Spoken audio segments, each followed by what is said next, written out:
Hello mga ka-farmers, update lang sa aking mga sisi.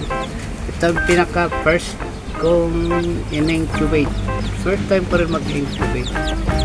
Bale 15 siyang sinalang kong Rhode Island. Tapos yung isang native, kaya may nakasamang native.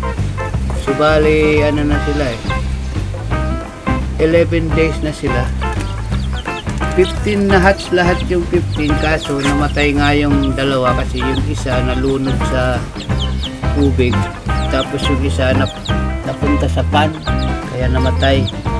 So mula na hatch to, hindi pa nababawasan, bali hindi pa nababawasan yung 13 na tira. Lalaki nila guys, 11 days pa lang sila.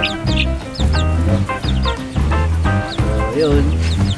Tapos may bago naman akong itong first batch, first ko rin mag-incubate. Dark na kasi dark ang mga magulang yun, rayon. Tapos may ito yung second batch. Ito yung second batch mga kaparmos. Dito yung second batch. So yung first batch dito ko rin umpisa na brother dito rin, umpisang ko dito rin sila galing. So ito naman second batch, 20s lang in-incubate ko. Tatlo hindi na hatch, so bali 17 to 17. So ito ano ba ito na 23 na pisa ako 1, 2, 3, 4, 5, 6 days pa lang sila mga ka-farmers. Second batch to, yung ano 11 days na yun. Ito may nakasalang pa ako dyan. Yung third batch 16, yung nasa ilalim, nasa hatcher. Tapos sa ibabaw dyan mayroon pang 15 yung fourth batch. So bali yung third batch ma-hatch yan sa ano, April 3, apat na araw na lang. Tapos susunod taas naman bali April 15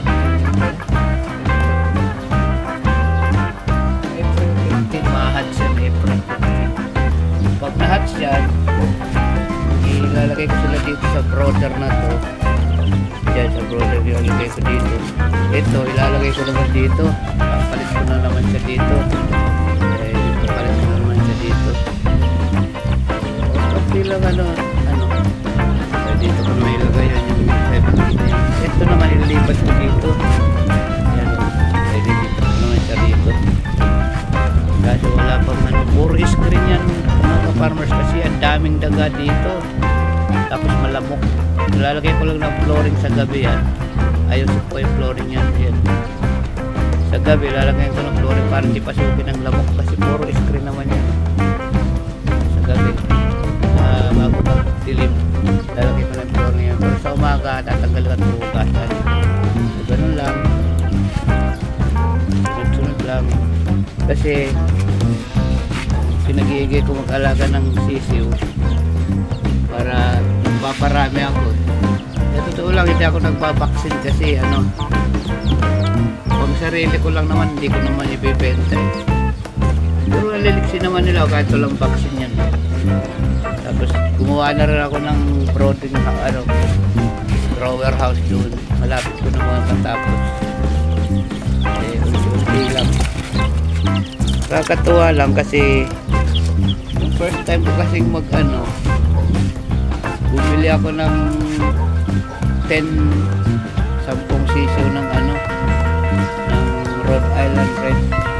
Diba sa first time ko mag-alaga namatay yung ano 7, vaccinated pa yun, nabili ko yun vaccinated, pero namatayan pa rin ako, 3 na lang natira. So naisipan ko bumili ng ano, breeder Trayo Santa Rosa ako nakabili. So yun, ng itlog na bawat itlog inire-rep ko. Yun, kaya ito na ako may 60 egg na may 60 egg na, pati yung nakasalang na. Daily naman sila umiitlog, dalawa silang ganyan. Yun, subukan ko mag-alaga ng mga magpaparami kasi ako wala akong balak na benta. Ito rin, ginawa ko rin yung incubator na yun. Kaso, wala naman nakasalang kasi mayroon naman dito pa. So, ito rin yun. May pan, may hindi pa nagsasalang. Yun mga ka-farmers. Thank you for watching. Nag-uumpisa pa lang tayo mag-farm ng mga heretics. Okay, bye-bye. Thank you.